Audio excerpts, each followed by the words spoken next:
Ladies and gentlemen, stop what you're doing. Pull out your phone, download Prize Picks right now. They're the leader in daily fantasy sports, and all you need is a little bit of knowledge of a sport. It ain't just got to be football, because I know we're all Cowboy fans here, but boy, oh boy, the Cowboys are not fun to watch. But I just need a little bit of knowledge, whether it be NFL, NBA, they got college football, they got boxing, MMA. If you're a gamer, Counter-Strike, League of Legends, Valorant, whatever you want to get down on, all you have to do is pick 2 to 6 players, take a look at their projected stats, put in a little bit of analysis because you're brilliant, and just choose more or less. Because I'll tell y'all what I'm about to do. Ever since I seen Cooper Rush go out there and throw for 45 yards versus the Eagles, I'm gonna go find him on Prize Picks, and I'm picking less on everything for damn Cooper Rush. Cooper Rush pass attempts, less. Cooper Rush pass completions, less. Cooper Rush passing yards, less. Oh, well, there's a play for Cooper Rush 0.5 touchdowns. I'm picking less because I have no faith in Cooper Rush and my Dallas Cowboys. You can win 2, 5, 10, 50, or 100 times your money. Me, myself, I am a sucker for a 6-player lineup, and it is legal in Texas, so I've been getting busy. But this is what I want you to do. I want you to save a little bit of money. I want you to download the Prize Picks app. I want you to go to prizepicks.com, whatever tickles your fancy, okay? Let's just say that you deposit $10, right? And you want to make 2 $5 lineups. As soon as you play your $5 lineup, Prize Picks will give you $50 instantly. That means you can then make 10 $5 lineups. You can do whatever you want to do, man. Prize Picks wants you to make some money, all right? So come get down with us. Prize Picks, the leader in daily fantasy sports. Hey man, listen, season's almost over. Appreciate y'all for tapping in, by the way. But we still running some film, man. Shouts out to Prize Picks and them boys, man. We still got a little bit of work for y'all that I'm gonna be putting out over the next week or so. So stay tuned in, and then we're gonna go full blown in the draft season. All right. One thing that I just kind of wanted to just talk about here is you guys hear me fussing at Mike McCarthy a lot. I'm always fussing and I'm always complaining in some sort of capacity or whatever, but my biggest gripe with Mike McCarthy is why does it take him so long to find the secret sauce, so to speak, right? Especially when, you know, we're just normal, regular people. You know, I'm just a dude with a camera and a microphone, and there are some things that I just know. For example, Turpin is one of your most explosive players, and me and Brian Broad has talked about it. Me and Foots, me and Will still talked about it. If y'all can find the old clips, please. Y'all can go, you know, tag me to them. You can send me links or whatever, but I ain't gonna go find them. But we were always like, hey, not only should you find a way to get Turpin involved, but you should possibly be serious about featuring him in the run game, right? And one thing that constantly proves that Mike McCarthy was not serious about Turpin being a part of the run game, especially early in the season, is that he was always just gadget guy.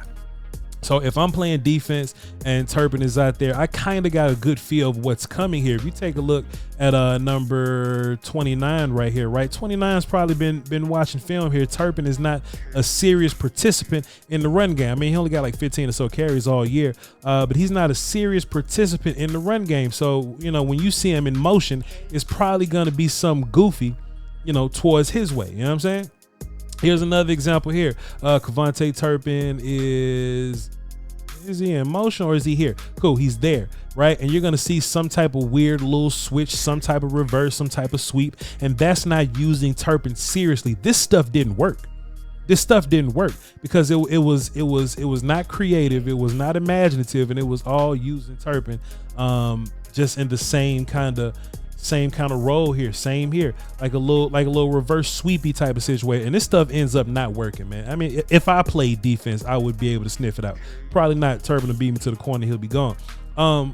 But if I got a gripe on Mike McCarthy, I'm like, hey man, why don't you notice some of this stuff sooner? Why don't we get to it sooner?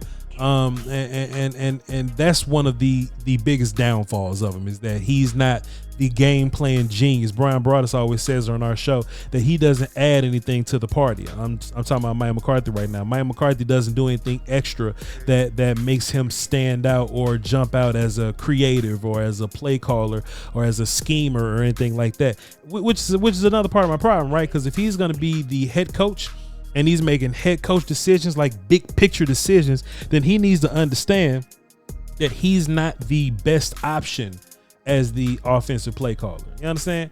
at some point he should be like, all right, them superpowers is neutralized at this point. Let's stop running reverses with Turpin.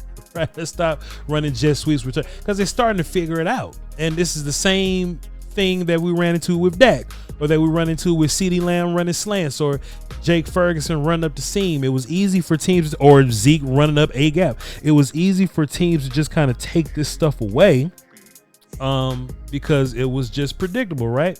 But let's get to this point. We get to the Bengals game. And look, the season's over at this point, and maybe if you use Rico more, you use Turpin more in the run game, then maybe you would have had better fortunes on offense here. But now, for the first time, we see Turpin in the backfield, behind the center, in some sort of wildcat looking situation, and you see success on this play. And I go, damn, all right, player. we on to something. This shows a little bit of creativity, right? Turpin catching the snap directly, Rico kind of leading a fake to CeeDee Lamb. That's enough to get guys off their rocker just a little bit. Take a look at 57 right here and how he kind of reacts to the fake to CeeDee Lamb, because they know CeeDee Lamb is a guy that predictably this offense kind of revolves around, right? So Mike McCarthy, why couldn't we do this way early in the season when stuff was on the line still? Let me show you another play I was excited about. This was versus Carolina. So this is the original look that we come out, right? Turpin's lined up here in the slot here. Lipke's in the backfield. This is something that's a typical look for the Cowboys, but just with some movement for Turpin in the backfield, I go, damn, boy, what a creative way to use Kevontae Turpin. Boom, we're going to get the guard pulling out here, and we're going to get Turpin running behind those two blockers. Boy, what a way in 21 personnel. Kevontae Turpin as the running back in the backfield, getting a carry from 21 personnel. Mike McCarthy, why we got to wait till week 14, 15, 16 to see all this? For why? Why? And Kevontae Turpin is actually a good runner of the football, and you would think that Turpin runs with some really good power. My theory, I was talking to Joe Hoyt about this at DLLS, is that Turpin isn't like a power back, but he's like a small object that's moving real fast in one direction, and his kinetic energy just brings so much force behind him, right? But then you take a look at this, and Mike McCarthy, this isn't the exact same play, right? It doesn't warrant they come out here with the same stuff that they had on drop, right? But hey, Turpin in the slot, Lipke is to the right of Cooper Rush. It's turned into an offset power formation to where we're running strong side. The only thing that's not different on this play is you're not going to get who is this, BB? No, it's Bass. You're not going to get Bass pulling to the front side like he was on the last play. Now, Mike, you see Mike's lack of creative juices start to really come out here. And hey, Mike, this look very similar to the last play. You're going to run the same direction, the same gap, the same Hunter Lipke lead and all this kind of stuff.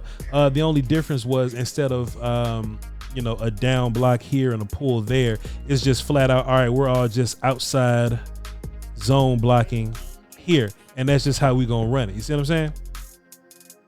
And listen, Mike, look, I know who you are, Mike McCarthy. You don't have to fool me.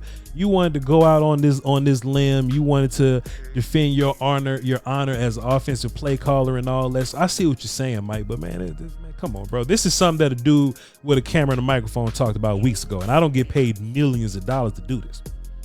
I simply do not. I don't get paid millions. One thing that I'm really liking too is this combo with BB and Tyler Smith there. We're going to be having many conversations about that combo moving forward. I think it's something that we should lean into. But hey, dog, Kevontae Turpin as a running back in the backfield, it should have been a thing. It should have been a thing. And I could be wrong. I could be mistaken.